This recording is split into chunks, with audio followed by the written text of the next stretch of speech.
Hey everybody, welcome back to Sounds Like a Drum, Kate's independent media production. Today, we are exploring things we need to know if we want to dive into really deep tuning, some tips, some tricks, and ways to get around things that can be challenging there.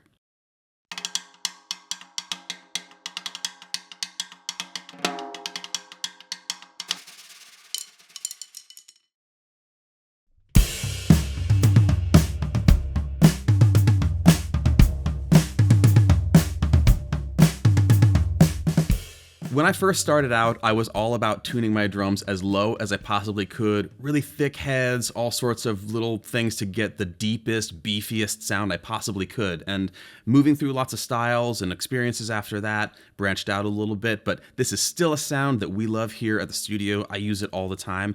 And we want to talk today about some of the things that you'll run into starting to experiment with this and things we can do to improve the things that are challenging about it.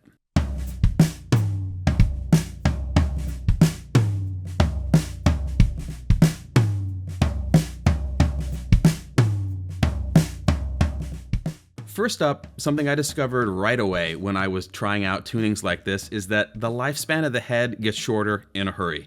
Playing drums that are tuned very low are going to give you a much shorter life of the batter heads in particular, in addition to maybe smashing your sticks up as well. So this is something we need to know going in, and there's a few things we can do to mitigate this issue.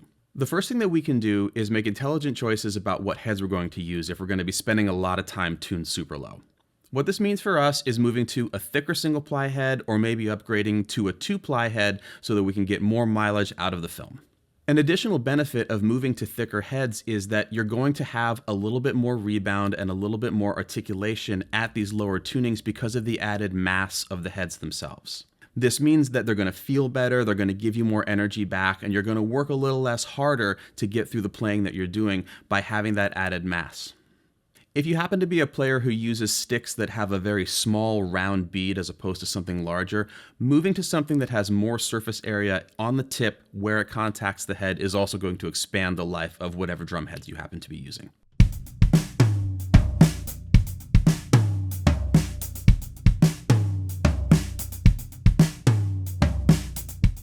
When we tune drums this low, the thing we're experiencing is the head itself under less tension. And what that means is that we're going to damage the head quicker. We are also going to be experiencing a lot less rebound off of the surface of the head because it's not giving us back enough energy to get the stick quickly away from the drum after we strike it. This means for us that, again, moving to a little bit of a thicker head is going to give us more mass underneath the stick. It's going to give us articulation and a little bit more rebound under these lower tunings, and we're also not going to run into the head dying quite as quickly. If in your playing you find yourself using rudiments and mixed stickings on the snare and then only playing hand-to-hand on the toms, it might be because you're naturally not experiencing that kind of rebound that you're used to off of the snare drum, and this is a perfect opportunity to switch up your heads a little bit and see if you can start to add some of that playing into the rest of your kit.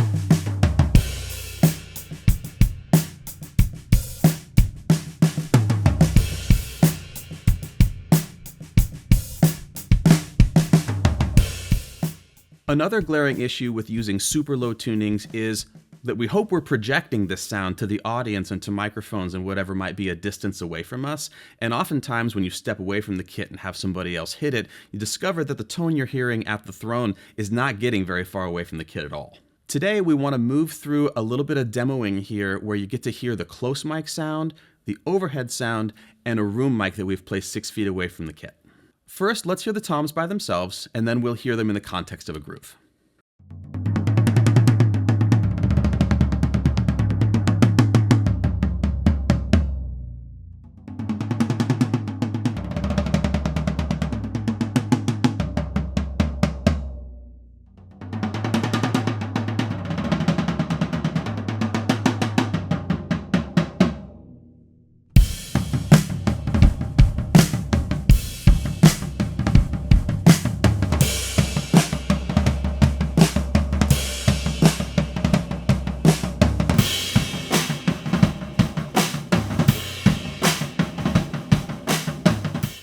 At the 3-inch distance from the drums, which is what the close mics are set at, we're hearing primarily a lot of tone and not a whole lot else. It's the same as if you put your ear near the drum and tapped it with your finger.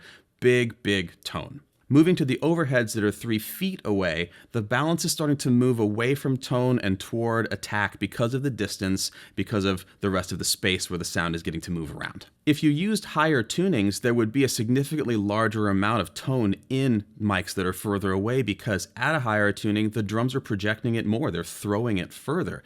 And that is why we use overheads and then close mics with lower tunings to balance out these two sounds and get the complete sound that we're used to hearing. Lastly, the elephant in the room is the room mic. It's 6 feet away. This is pretty much only attack, not much tone, not a lot of warmth in there at all. And this is starting to tell us that the beefy, warm, fat parts of the kit that we're hearing here in the close mics and where I'm sitting is not getting very far from the kit at all. If you're a person that's heard sounds, drum sounds that sound like a really big room, they're getting a big roomy mic sound, there are lots of scenarios where that sound is totally usable, but they are tuning for that, they are engineering for that, they're using a room that's for that. And if you experiment with this in a space that's not necessarily purpose-built for a big sound, there are a lot of variables you can run into that are going to make room miking really challenging.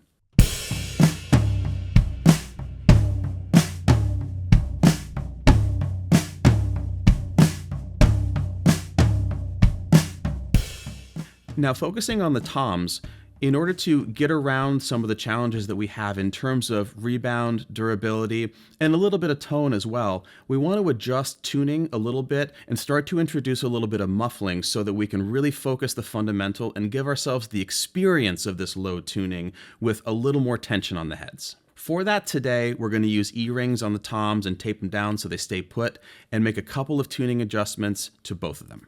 For a back-to-back example, let's hear the floor tom before and then after we made these adjustments.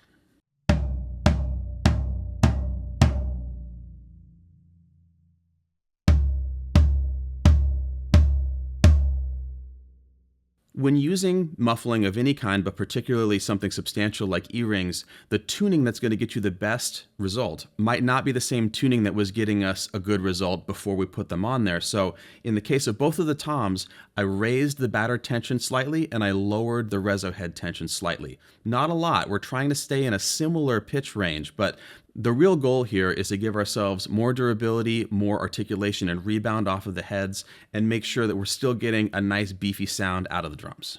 The fascinating thing about muffling, especially with things like E-rings, to me is that we are muffling the overtones, but the sound of the drum starts to sound lower to me. The fundamental feels lower, it feels beefier, even though we actually pitched the drum up. And this took me a long time to get comfortable with. In the end, this is one of the lessons that I learned on the ground, trying to make the best sound possible as quickly as I could. And even though we are talking about super low tunings, don't be afraid to experiment with this stuff because the experience of the low tuning is really what we're looking for, not some particular pitch that we're aiming for. As much as we don't use muffling on this show in an effort to give really raw, clear, clean, organic drum sounds, that doesn't mean that we don't use muffling in real life.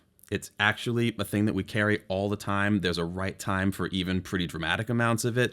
Don't be afraid to muffle. Don't be afraid not to muffle.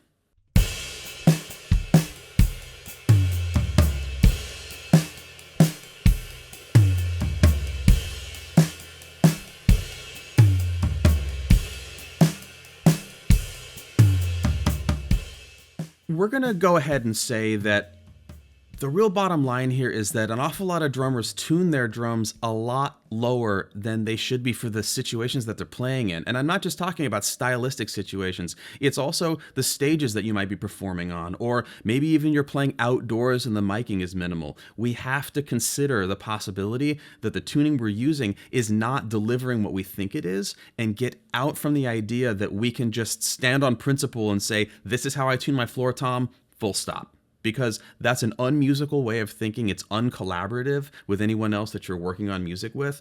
And we have to be versatile when it comes to getting a good sound. If you love just the most gut bucket low possible tuning, that's okay in a vacuum. But it may not work in the music that you're making and the performances that you might have coming up. So open your ears, open your mind, open your heart to the possibility that you're not getting everything out of the drums that you think that you are, no matter if they're inexpensive or the fanciest ones on the market.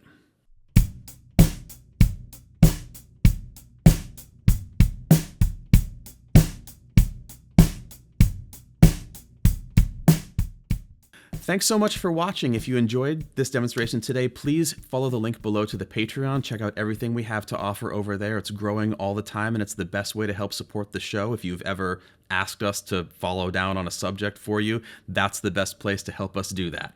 And finally, please like, comment, subscribe, and hit the notification bell, and tell us your stories about deep tunings, especially if you ran into some speed bumps along the way, because we can all learn from everyone else's challenges.